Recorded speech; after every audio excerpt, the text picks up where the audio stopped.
Thanks again, everyone, for attending today. This webinar, as you can see here, titled Preparing for the Future, Adapting to the New UAD. The goal of this webinar is really to just give the kind of definitive overview of what's happening with the UAD and give some actual tactical kind of next steps and planning for the future here. So I have an all-star cast with me here today. I'm going to let everyone introduce themselves, then we'll get going. So Lau, we'll just go, down the line here. You want to kick us off? Sure. My name is Lyle Radke. I work for Fannie Mae. I'm a principal of collateral risk, which is a little different than the title you showed on the screen, but it's a fairly recent change, and functionally it's very similar, right? So working on the same things, just different name. I've been at Fannie Mae for it'll be 12 years this summer. So I've seen this evolution from the beginning and been involved with it for many years, and really excited to see us get close to fruition here. And so looking forward to having this conversation with you today. Great. I'm Ronielle Banks. I'm a director of product management here at ICE Mortgage Technology. I work closely with the GSEs and agencies to implement their services and solutions within Encompass. My focus has been on improving operational efficiencies for customers through the use of business process automation. My name is Sean Murphy. I'm at Freddie Mac. I too have been at Freddie Mac for 12 years, and just like Lyle at Fannie, we've been working on this project for about 8 years, and I've been leading the team of appraiser SMEs, subject matter experts, to help compile this whole thing. So we greatly appreciate having this opportunity to share it with you all. Very exciting times. And for those who don't know me, my name is Brian Zitten. One of the co-founders, CEO over at Reggora. We're like the main appraisal technology workflow platform for hundreds of lenders throughout the country. So this is a area very close to home for us. So to start, I'm gonna kick it off with handing the screen actually to Sean here and let you get rolling on the intro on all things UAD. All righty. Hopefully that's coming through the transit. Is Yep. that excellent? So just to give a little bit of a heads up, this is the agenda for today. We're going to talk about the UAD and forms redesign overview, some key lender benefits, operational readiness, technology readiness, industry training, timeline, and at the very end of this, we'll have some questions. So what is the UAD Forms and Redesign Initiative? I'm sure most of you are pretty familiar with what we've been doing. We've been working on it since 2018, and we've been leveraging stakeholders' input like yourselves, appraisers, AMCs, vendors, to get a better report. So we've taken your feedback into consideration, and we've created this UAD 3.6 data set. And it is one specific, dynamic, flexible report as opposed to multiple reports and forms. The new data set and new report are specific to subject property characteristics. There will no more need for a static report property type. The characteristics will drive the report. And the effort was done to standardize a lot of the data that we see today that's in free-form text, things that are buried in addenda and various other elements. So we've taken a view of all of those things and tried to create discrete data from the information that's already it's being provided for right now in appraisal report data, but it's mostly in text format. So we're trying to make discrete data so they can be objective and consistent and standard. So the idea is to create a report so that the pertinent information is contained in each section of the report. In other words, if it has to deal with the sites, something about site, it's going to be addressed in that section and further addressed with further commentary at the end of that section, so it doesn't have to go to the back of the report in an addendum. And any photos that pertain to the site would be contained in the site section as well. And that's same for all the other characteristics as well. If there's something about the exterior, it would be contained in the exterior section, so on and so forth. So we've updated this to the 3.6 MISMO version. That's why it's often called UAD 3.6. It's to reflect the MISMO version 3.6. The old one was 2.6, and sometimes you'll hear that referenced as well. And that's the old. What we currently are in today is 2.6. We've also been working with FHA VA, USDA to help incorporate their requirements for this as well, and those elements. Lyle, is there anything you wanted, did I miss anything, or is there anything you wanted to touch upon? Yeah, I think you covered it very well. I'll just throw out a couple of quick examples of, things that we wanted to address, or, examples of these kinds of issues. Let's say, for example, that the subject property has an outbuilding. Maybe it's a barn or a shop or, accessory dwelling unit. It doesn't really matter. In the current UAD, that information is not standardized. Like, it appears maybe in a text addendum. It may appear in the adjustment grid as one of those free-form line items, but there's no easy way for either the lender or the technology providers, let's say software providers, or for Fannie Mae or Freddie Mac, the GSEs, to read that data and to know about that outbuilding, right? And that's a gap that can have a big impact on value. And it may be something that's very important to the appraiser in terms of their comp selection, trying to match that feature. May be very important to the lender in trying to understand and read the appraisal report. Today, that information appears in like unstructured text that could show up almost anywhere in the report. So very hard to track.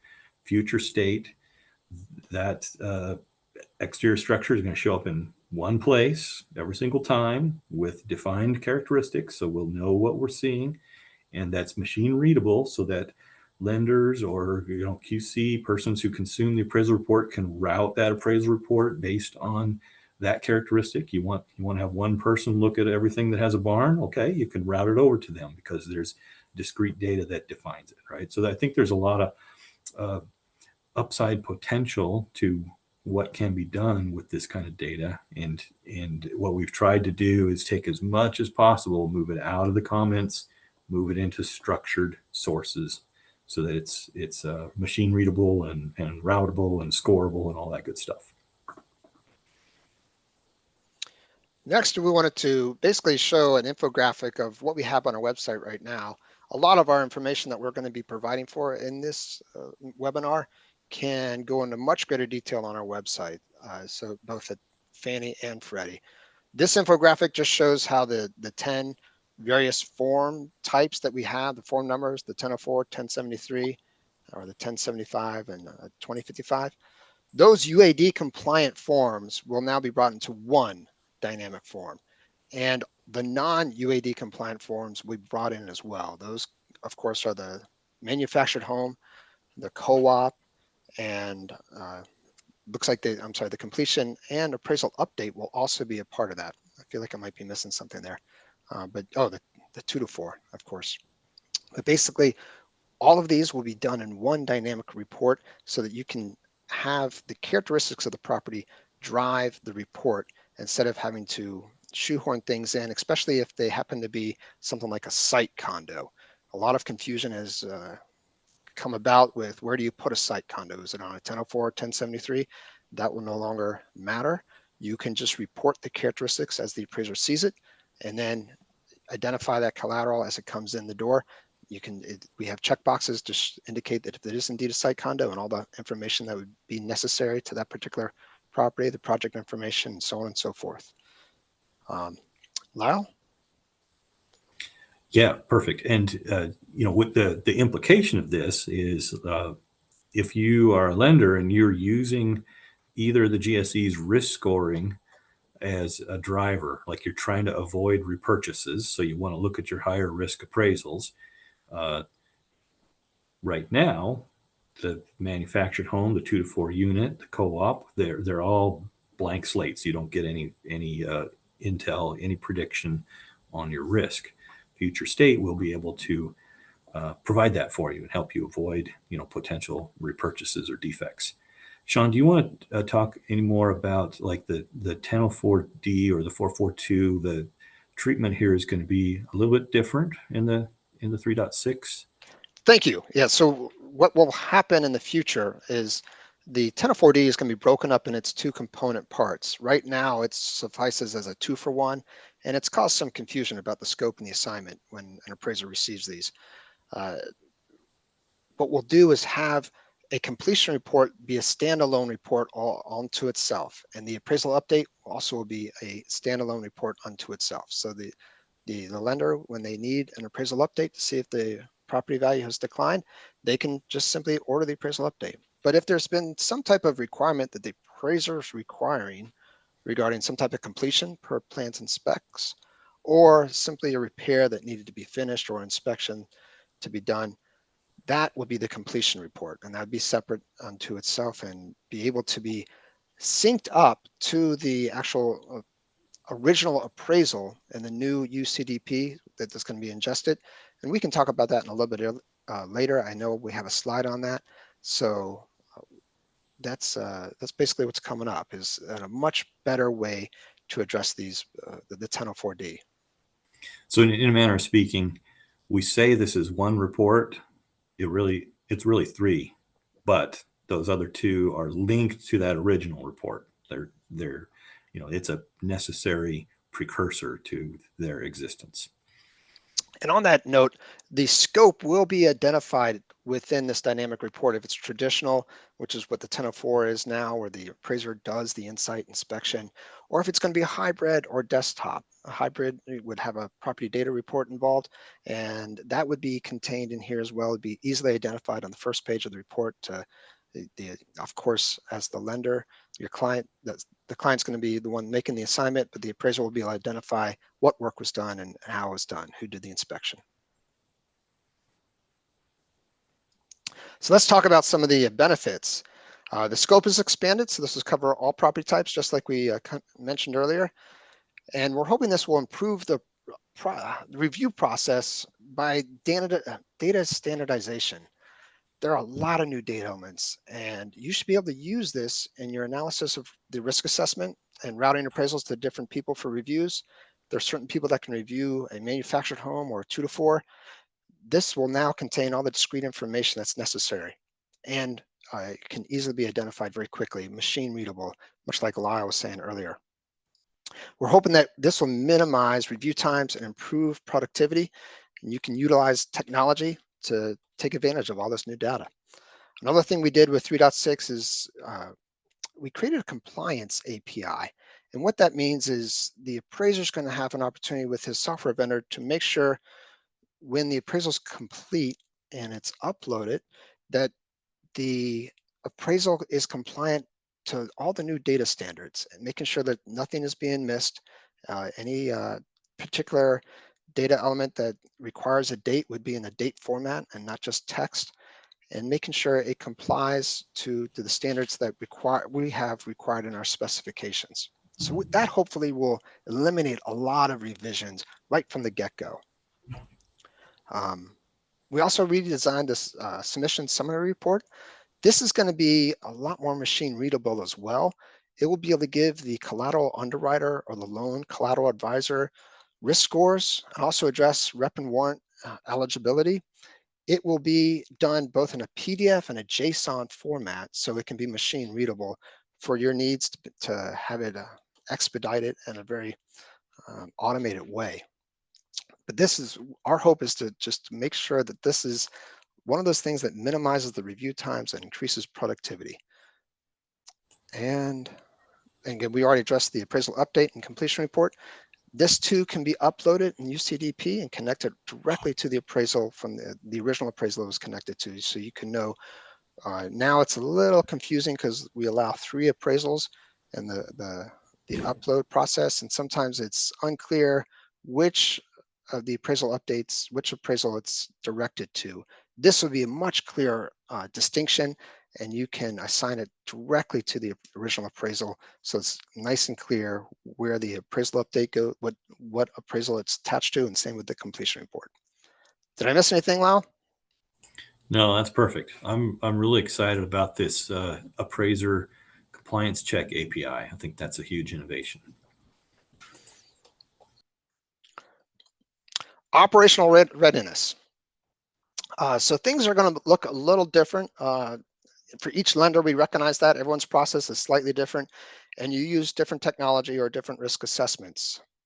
The idea is that you really won't have to go back and think, well, what we want you to do is to go back and review everything, because this is a game changer, and you're going to need to look through your own organization, your own policy, your process documentation, and make sure it's up to date.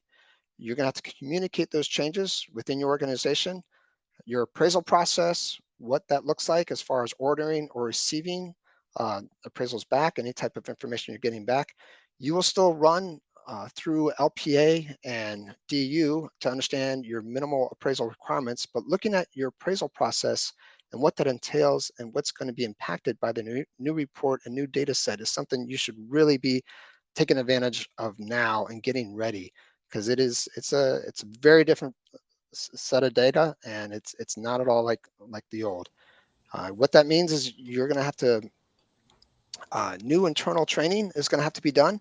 We're going to talk about the training that we provide in a little bit, but be prepared for that. There'll also be loan delivery. So in order to begin on the new UAD, you'll need to make sure your LLS is updated to support the ULDD phase 5. And with that, the mandate is July 28th. So that is going to be a prerequisite to the UAD 3.6 is updating to the ULDD phase 5 on July 28th. And Lyle, I think I got it all, but I may have missed something there. I mean, it sounds like a lot, right? But I think lenders should recognize that you're not alone here. First of all, the GSEs have created a lot of training materials, implementation materials. It's all online. It's all easily accessible. I mean, you should really think about having a person or a team who's sort of dedicated to preparation and who has the bandwidth to go through and consume those materials. The tech space is also very involved. So I know there's the principal appraisal forms software providers have been working real hard on this for a year or more. They're getting close to the finish line. So your appraiser is going to be kind of taken care of by their tech partner. I think that the AMCs are aware that they need to be up ready to go, or they're going to lose market share, and so I feel like they're making those investments as well. We've had some conversations with LOS providers, like our host today, right? And I know that when Brian gets to his piece, he'll talk to you more about what they're doing in preparation. So I think the important thing is it's daunting, but you're not alone. There's a lot of resources. And one of the things we want to accomplish today is just making sure you're aware of those resources as we work through the deck here. Yeah, thank you. There's no more form numbers. So however you all have been working in today's environment, you have to get prepared for the next iteration of UAD 3.6 and be able to work without the form number. That's something I know that's going to be of concern, but please take advantage, as Lyle said, about our training. And be ready to consume everything. Your UCDP direct integrator, be able to be prepared working with the various agents. We want to make sure if you're working with an appraisal management company that they're ready. If you're going to be possibly doing the limited production, let your AMCs be aware that you want to be participating in that, and the various other people you work with need to get prepared and you'll synchronize. So this is going to be something that you need to take into account and communicate very thoroughly within your company.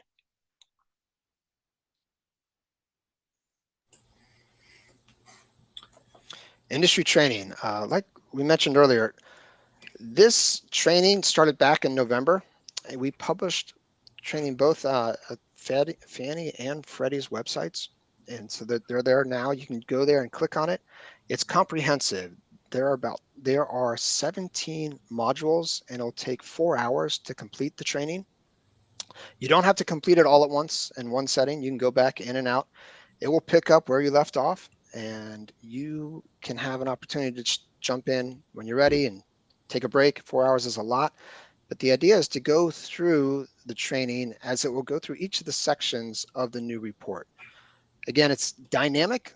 So what that means, if it's a manufactured home, there will be a manufactured section. If there is, if the property is not a manufacturer owned, that won't be part of the report. It'd be much like a TurboTax I've heard a reference to. And in other words, if it's not, doesn't have that component, it wouldn't even show up in the output of the PDF. But the appraiser is going to be walking through this process. And if it's a 2 to 4, they will repeat the unit section within the body of the report, and so on and so forth. So it's very dynamic in that sense. And the training will walk you through each step.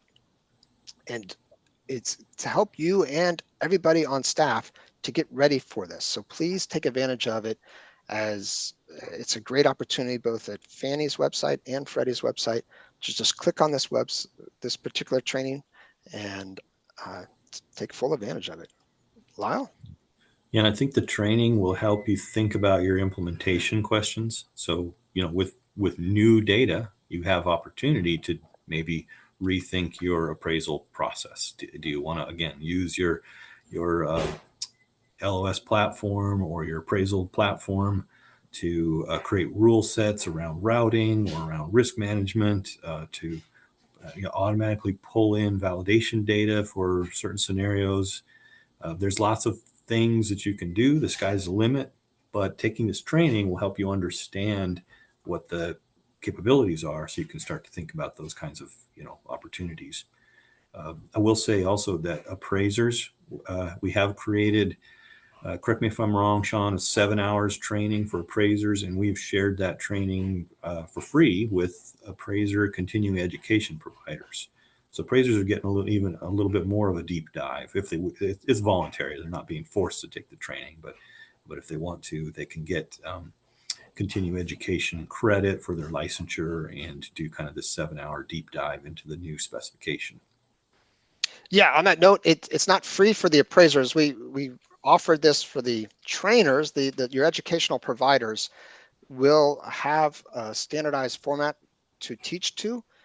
We wanted to make sure that the educational providers will all be teaching, basically, singing from the same songbook, if you will, making sure they are explaining the expectations that we have set up in the new UAD. So please go to your education providers if you're an appraiser and get the continuing education. It's a much more verbose course, 7 hours, and it goes into all the details of how an appraiser can fill out the appraisal form, the appraisal report in the new format, and you get some continuing education as a bonus. Now, the free aspect is on our website, and that doesn't give continuing education hours. It just provides a nice refresher and a good overview of what the new report's going to entail and contain. Yeah, good clarification. What I meant was we have given the content to the education providers because we want them to be consistent. We want them to follow our model. But yeah, they have the right to charge the appraiser, and I'm sure they will.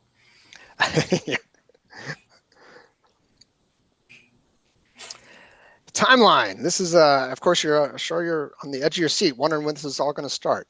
So this is on our website. Please go to it for a refresher. If you can't memorize it from here, or if you're diligently trying to take notes, it's right there on our website. Please take advantage of getting ready. There'll be a period of time. Give me a second. In the beginning, we will have in September 8th a limited production. Prior to that, in June, we will be updating our policy guides so that you all are prepared for what these changes are going to be. So please look to our websites come June for any type of changes to our policy for the incorporation of the new UAD. But September 8th will be when limited production starts. And I know there were some questions earlier on. I was talking to someone about that. We will have a questionnaire on our website. If a lender is interested in participating in this limited production, they can go to our website, fill out the questionnaire, and see if they can meet all the criteria that we require for limited production. Highly recommend it. Get ahead of the game and get those whom you work with ahead of the game as well. The mandate won't be until November 2nd, but in between there, January 26th is when we go broad. January 26th, 2026, less than a year from now, is when all people can participate in the new format, the new UAD 3.6. But on November 2nd, 2026, that's hard to believe, but that's coming up and it's going to be here before you know it, is when all lenders must use the new UAD. We will have a time where if any type of revision needs to be done for the on a 2.6 appraisal that was done before November 2nd, 2026, it can be revised and updated accordingly.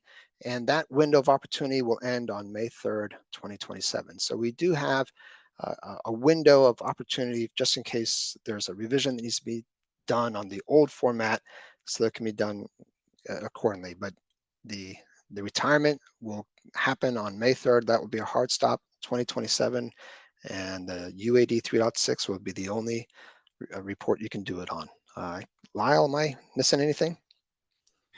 No, that's perfect, Sean. And I'm looking in the Q&A chat, and it looks like there's right now 14 questions, but maybe we can tackle those after Brian and his folks do their part. All right. Thank you, Lyle. Thanks, Brian. I'm going to let you take the screen. All right, thank you guys. Yeah, appreciate it. And as Lyle said, feel free to continue to ask questions. We're definitely gonna leave time at the end to circle back on all of these. And then in the meantime, Raniel and I have a little bit more. So that, obviously like an amazing overview in terms of everything from a high level. Raniel and I have a couple more tactical level items in terms of, some of our specific products and workflows and things like that. So I'll pass it over to you, Raniel, and get you started on some of the Encompass items. Oh, sure. Thank you. So I wanted to start off by sharing some important dates with you regarding the Encompass plan to support the updated UAD requirements. We are working to finalize our ULDD Phase 5 UAD requirements with the 25.2 release, which launches in May.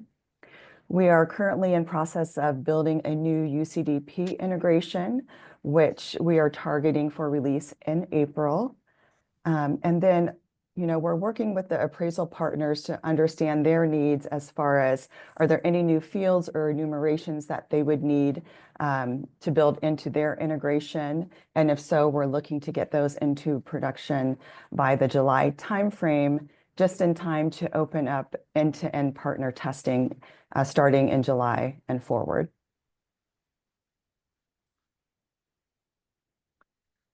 All right, so as far as any changes to the appraisal ordering process, again, we are actively working with our appraisal partners to understand their needs so we can help modify their integrations and support them as needed. There is another change specific to the new UAD requirements, which you will notice in the e-folder. So there's a requirement now where the appraisers will send back a zip file. And so we will store that zip file in the e-folder. Encompass, we will not open that or unzip it. However, we have asked our appraisal partners to also return the XML and PDF as separate files as they do today. So just a minor change to be aware of.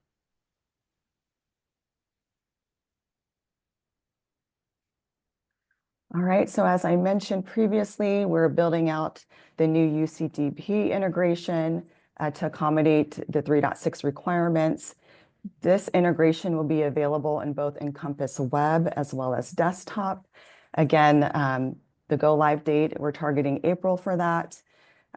Again, April will be specific and accommodate the 3.6 requirements. We will have a subsequent release where we will support the 2.6 submissions. So in the meantime, you can continue to use the existing UCD portal if you need to submit 2.6 prior to having it available in the new integration.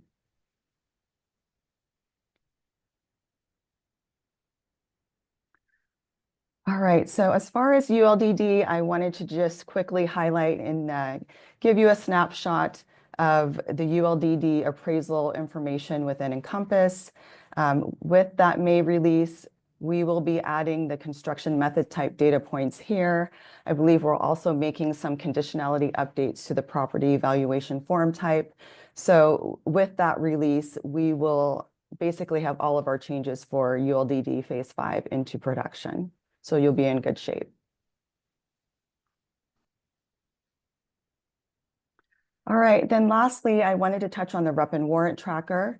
This is a tool within Encompass where we parse and store the rep and warrant data requirements from that last AUS run for both LPA and DU. You can see here I've highlighted the collateral requirements section of the screen. So, this data basically aligns with the new requirements today as far as being able to parse out and store whether a traditional, a desktop, a hybrid is being required on the loan. As we move forward with the process, if the GSEs decide to release updated messaging or any new messages associated with the UAD requirements, we will continue to parse and display those requirements here in the rep and warrant tracker.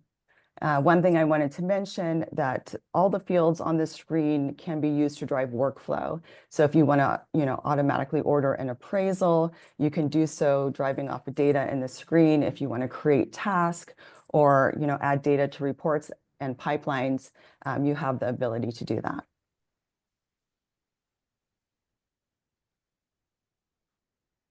Awesome. Well, is there anything, before we transition to some of my stuff, is there anything else that you wanted to say at a high level, or that cover everything? I think that pretty much covers it. Thank you. Okay, awesome. So yeah, I wanted to run through, obviously all lenders do things slightly differently, right? Some folks are using native LOS functionality, like Raniel just kind of ran through, to manage appraisals. Some folks are using third-party appraisal management softwares like Reggora to manage their appraisal workflow process. In some instances, the LOS is plugging into UCDP. For people who are using, appraisal management softwares like us, we're plugging into UCDP. So there are slightly different workflows. And basically what I wanted to do, kind of highlighting some of the 5 or 6 key workflow items where if you all from a lender standpoint are looking to start thinking about, what policy procedures do we need to get updated? What workflows do we need to make sure we're on top of in the next, 6 months or so, getting ready for either the limited production or, eventually the full production. These are the kind of key things that we've identified with our partners that, may or may not need updating depending on your workflows. So number one is fees and disclosures. I saw a couple of people asking it already in the questions. It seems like there's maybe a little bit of confusion. Although the GSEs have, released or like announced the policy for the new types of appraisals in terms of hybrids and things, and those will be applicable in these new UAD. The new, the fundamental products like a 1004 and a single family appraisal are not changing. So people are asking around like, what are the pricing for these things going to be? And really, that's up to you and your partners from a lending standpoint, right? The main change is instead of your fee tables, they're typically either housed in like the LOS or an appraisal management software like ours, being labeled as like 1004, 1004 plus 1007, they're going to have different nomenclature, right? Things like this that are oriented more around the property characteristics, as Sean and Lyle were talking about, and then the loan characteristics. So there is like a standard kind of floating around that's being proposed by MISMO, although it's not necessarily being, up kind of mandatory or adopted everywhere. And so, the nomenclature used for these products is kind of ultimately up to you as a lender. However, there are a couple of considerations that I'll talk about here shortly. But so that's kind of one of the first things is, a lot of initial workflow when it comes to disclosures and ordering is tied to these fee tables and product names, and those are going to need to be updated. Because of that, the actual ordering process is going to change, right? Typically, people like loan officers or processors, whoever are kind of initiating the order, are typically picking from a drop down of products, right? Those names are going to be different, and it may require training to, make sure that people are picking the right product at the right time, so you don't have disclosure issues. As Raniel and even, Lyle and Sean talked about, there's going to be a lot more data available now, and so you can do things like automatically order appraisals, but you are going to need to map, those specific data elements with some of these kind of new product name and features. The reason why I was saying a little bit earlier, it's important to align on these is gut checking, specifically, typically if you're using appraisal management companies. because the way that it traditionally works, if you're using a third-party appraisal management software like ours, who's then working with AMCs integrated on the other side, is that we map the products that are within the lending side to the products labeled, on the AMC side, so that when you, the lender, order single family detached appraisal, that the AMC knows what that is and is ordering the same thing. Before, it was really easy. You would just map 1004 to 1004, right? So making sure that all the kind of naming is matching up properly is going to be important. Another item, like Lyle mentioned, is not every software is necessarily going to be as on top of this as others. And so if there are certain software platforms out there that kind of have static products, it may be more difficult to map, some of these new products. And so talking to your providers and your vendors, understanding where they're at with this and making sure that the software that they're using is going to be kind of up to speed and be able to handle this properly is going to be crucial to making sure the ordering process is working smoothly.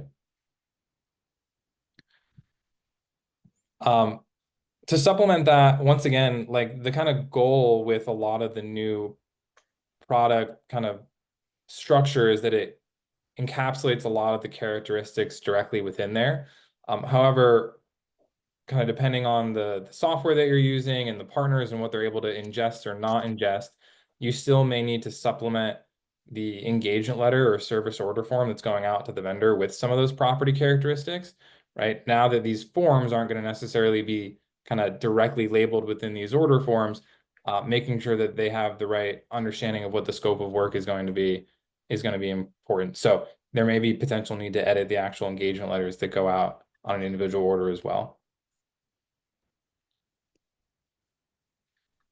Lyle touched on this. These are, some of the core form software providers, right? If you're working directly with individual appraisers managing a panel, these are the, softwares probably that they use. There are some, other ones that are also in the market as well, but these constitute kind of the majority of appraisers.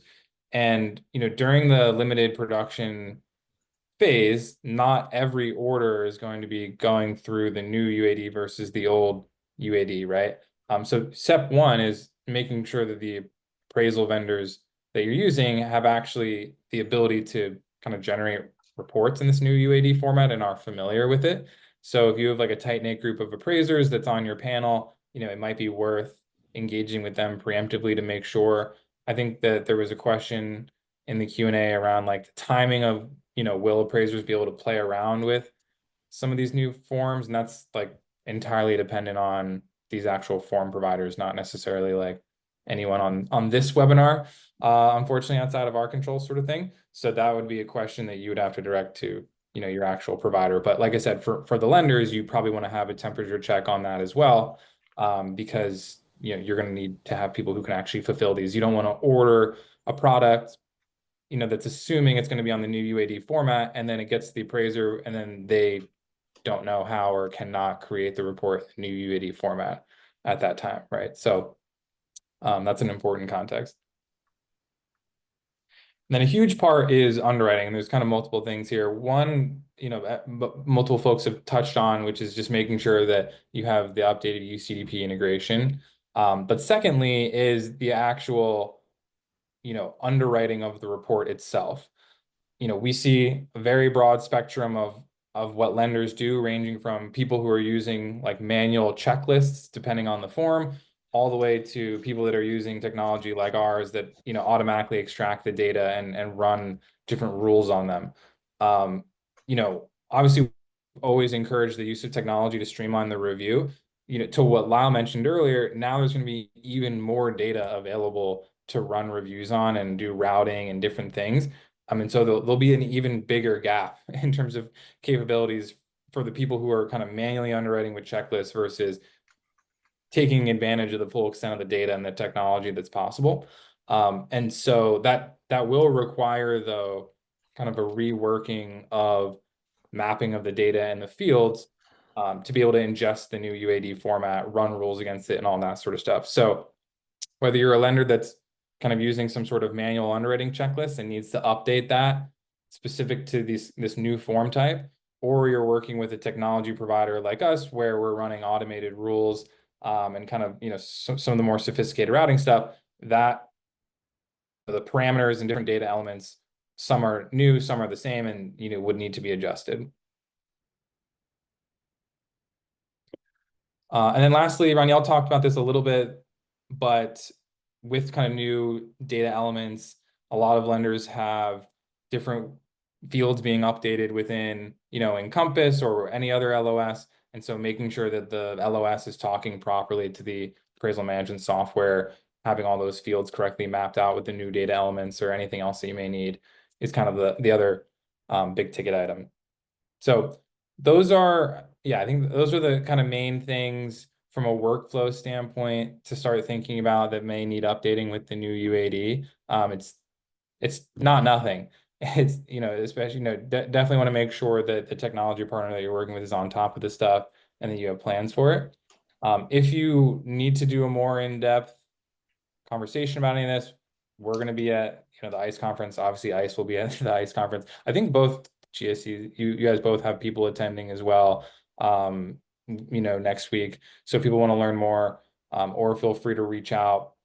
Otherwise, I think that's all we had for the content, and we have plenty of questions here. So I'm going to unshare here, and then we can open up this question list. The most common question, yes, this is being recorded. The PowerPoint will be distributed, at least ours. Lyle and Sean, are you guys distributing that PowerPoint, or is that, I think you said a lot of that content is available on your websites? It is on our website. Please go to our website. It's called the UAD Lender Readiness Kit. It is actually a little more verbose than what we had, what we just demonstrated. It goes into greater detail to answer some of the questions that I can see right now off the screen. But yes, just go to our website. That's where most of the slides came from, the UAD Lender Readiness Kit. We also have something called a functioning without form numbers to help make the translation between form number and property type. So those are on both our websites, easily downloadable. Yeah. So a couple of people are asking like for a complete list of products, or some sort of standardized nomenclature. Like I said, there is a standard out there. It's not necessarily mandatory. We're going to help, our customers, and people will, have that ability. Someone asked, does this mean that the GSEs will now rep and warrant manufactured home and 2 to 4 unit appraisals? So not now. We need to get some of this data in so that we can analyze it, and so that we can figure out whether or not we're able to predict quality for those property types or construction types. So it'll be a process, right? This is the beginning step, but the end goal is to be able to provide quality insights to lenders on those types of properties. Awesome. We talked about some of the pricing. Like I said, that is kind of going to be up between you and your vendors on those types of products. Someone asked, what is the difference? Brian, on the pricing question, I first of all, it's a free market, so the market will dictate. But I think one of the important things to understand is we're changing the reporting format. That's how you report what you've done as an appraiser. We're not changing the appraisal requirements in terms of what they need to be doing.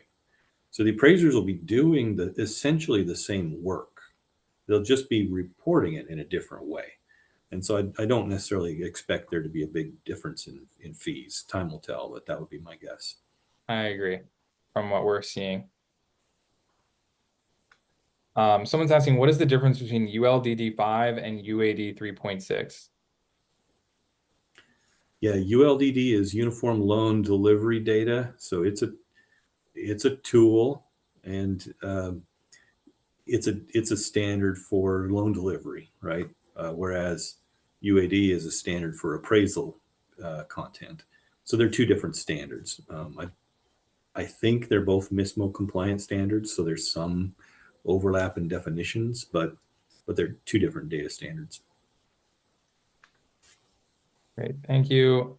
Someone asked about, once again, the availability of the forms for the appraisers before September 25th.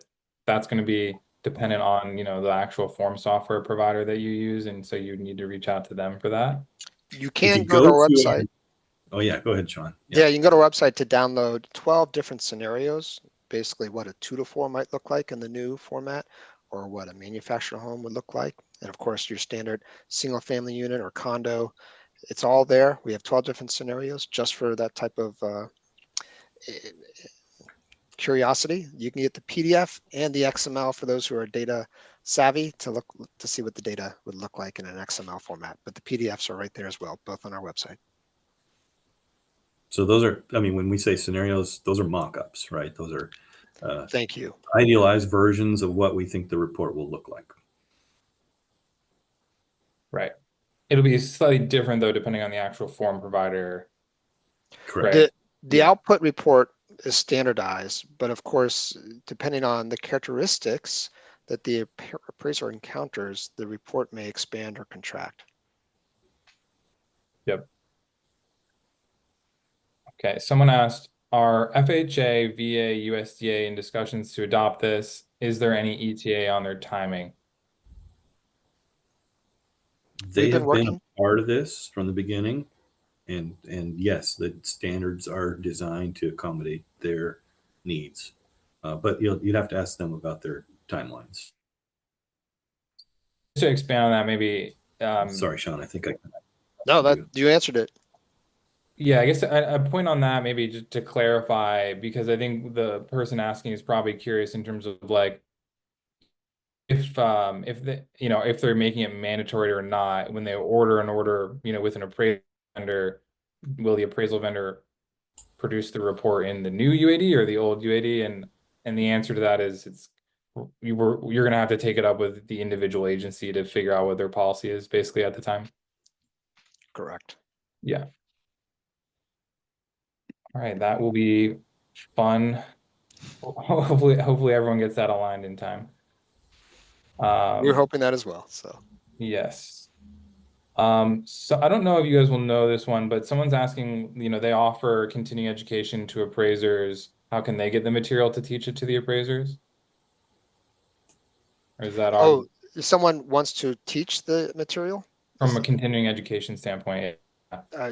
They can reach out to us if they want to learn with the product we have. We will be having another session on teaching the trainers.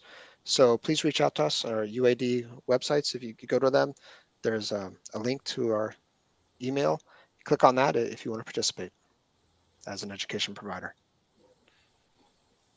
And someone asked, I don't know if it's in reference to that or maybe what you guys talked about on your website, but someone asked, will AMCs be able to take the training that you provide? What's on our website is free. It's for everybody. The 4-hour training is available. You click it on and for anyone. There's no restrictions whatsoever. Someone asked on slide 8, which I think, Sean, you were talking about in reference to like making sure that the workflows are all available. They said, can you talk more about what you meant from the bullet point about DU and LPA? So I think maybe like what is the loan product advisor, the desktop underwriter. The idea more than anything else is use these to figure out what the minimum appraisal requirements might be. If you qualify for a hybrid, you could go to those. I have to admit, I think I'll let Lyle answer most of the technical details. I'm not sure if I'm not the subject matter expert on the technical details about that, but if there's a certain requirement that's needed, you can go to those. That's right, Sean. You'd go to DU, or lenders already today are receiving messages from DU and LPA that tell them what the minimum collateral requirement is, and we're changing our message text to reflect this new single report. So we're going to be retiring references to specific form numbers, and so you'll need to be able to read the new messages, so to speak. Now, I think that's a phased approach. I believe we're planning to do a dual approach where we'll issue maybe both messages or messages in both languages until we get through this dual delivery period and to the mandate date. And at that point, we'll switch over to the 3.6 messages entirely. I probably need to double check that, but that's my understanding is that we are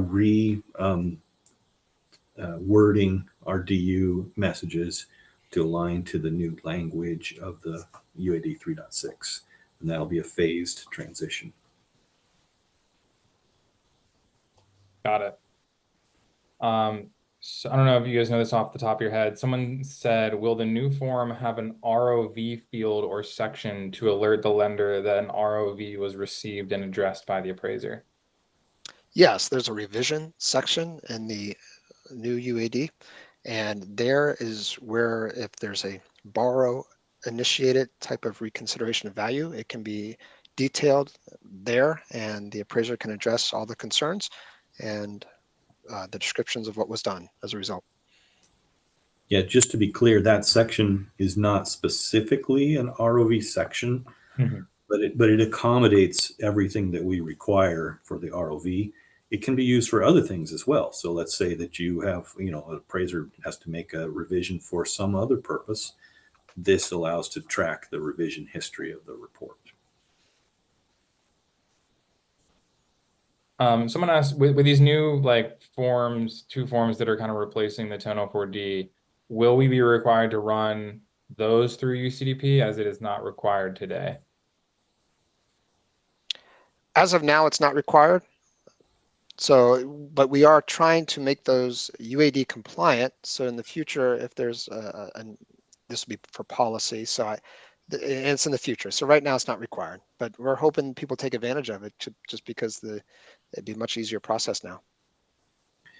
Yeah, our goal is at the first pass to not change any of our policies or requirements around the appraisal. We're just changing the reporting standard. And that's a big enough change in and of itself, right? Once we get through that, then I think the new reporting standard allows for a lot of potential enhancements or innovations. And certainly that would be something we would want to look at because we would like to get that data. We'd like to have those reports. A couple of people are asking about just Reggora specific timelines and roadmap. We're going to be ready by the limited production timelines, and assume that multiple of our customers will be part of that.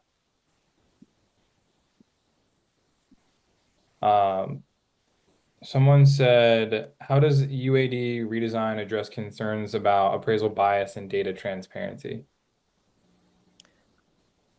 The consistency with the discrete data that the new report is going to be provides for a much more credible supported output, so that the standard answers that the appraiser can select are very objective and can support the opinions that they're providing.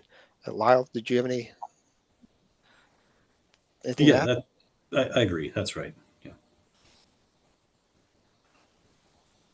All right, we got a lot of couple more kind of technical in the weeds questions here.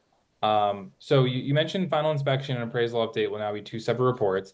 How will this be handled if an appraisal was completed subject to something that is being held back in escrow, and that escrow repair is completed 6 months after the original appraisal? So final inspection and appraisal update would be required. Are two reports ordered? Yes. Yes. Okay. Nice. Another Reggora question. Yes, we'll have a standardized, product list that you can use if you want. Will the new forms be able to report a standalone 1007 rent schedule? So out the gate, no. We are looking at that as a potential future enhancement, but right now, no. So people would just order those individually if they needed to? No, it would be a conditional component of the report. So if you need a 1007, you order that. It's not called a 1007 anymore. It'll be, a rent analysis. And I don't know, Sean, you might know the exact. Yeah, the rent. Right. Yeah. So the rent schedule, if the lender needs that information with the original appraisal, the appraiser can put the rent schedule in, the comparable rentals, and give the analysis right there in the report. It's going to be able to accommodate all types of situations Yeah, like so that. think about how the 2 to 4 unit works today, where the rent analysis is built right into the principal form. But in the single family, the 1007 is a separate thing, right? Future UAD 3.6 is going to work more like the 2 to 4, where it's going to be a built-in module available for all appraisal reports, but it would only be completed conditionally when the lender requires it, where it's part of the scope of work. Right. So yeah, that was exactly my point earlier, where I was saying like before, there's like kind of two processes a lender might order this today. They might place one order for a 1004 plus a 1007, right? Some lenders do two orders, a 1004 and then a separate 1007. In this new format, you would just order a product called single family, with a rent schedule sort of thing. Yeah. Exactly. So once again, it would be like similar scope and just kind of slightly different. And once again, that might be slightly that different. rent schedule is specific to that assignment. It's not a separate thing. Like Right. it's embedded in that report. All right, a couple more. These are we still got like new questions are coming in more than we can answer. So we got a couple more minutes here. Let me see if there's. So yeah, I mean, someone asked like, will lenders generally have both 2.6 and 3.6 at the same time, or do you move from 2.6 straight to 3.6? I think the answer is like it's dependent if they're part of the limited production or not. Well, indeed, during the limited production, but also once we go broad on January 26, 2026, there will be this state where people can submit both in the 2.6 format and the 3.6 format. We realize we want to give a long runway for anyone who needs to update their systems and get all the information ready. So you'll have until November 2nd, 2026, where the mandate will become mandatory for all to submit a 3.6 appraisal format. So a lender could choose, like they could choose to flip the switch and go all in 3.6 on a particular date, or they could choose to do a dual path for a while. And there's pros and cons to both. If you go to our web materials, I think the lender readiness kit talks through some of the implementation challenges, so you can think through that through. For my part, I think we see enough revisions on appraisals that even if you flip the switch on a certain day, you've got this legacy of existing 2.6 appraisals that may be still working through QC and so forth, that may result in some changes. And those changes, you're going to want to submit them in 2.6. So dual path makes a lot of sense to me, but we're not requiring that. Like you can flip the switch and go whole hog if you want to. You just have to think through those kind of ins and outs of that. All right, last question, just because it seems like the answer to the 1007 question spawned like 4 different 1007 questions. So I think people are asking like, well, what if you do need to order an individual, just the rent schedule, right? Like whether it's like a departing residence for qualifying income, or it's to support a loan that's like not on the subject property. At that point, what would you do if you're just looking for rent schedule information? So if a loan is going to come to the GSEs, to Fannie or Freddie, then you won't ever need a standalone 1007. You can deliver it as part of the appraisal report. But if you are going to deliver it to some other investor, you have to talk to them about what their requirements are. The 1007 conceptually still exists, right? The appraisal software forms still would probably be able to deliver such a thing. It's not going to be supported by the GSEs. Yep. Awesome. Well, that is the full hour. So thank you everyone here, both on our panel and the audience for joining and participating. There's still a bunch of questions that were unanswered. We ran out of time. So feel free to reach out and we can, aggregate these and get questions answered for you. Otherwise, Raniel, Sean, Lyle, thanks everyone for joining. And I think this was really appreciated by everyone. Thank you. Thank you.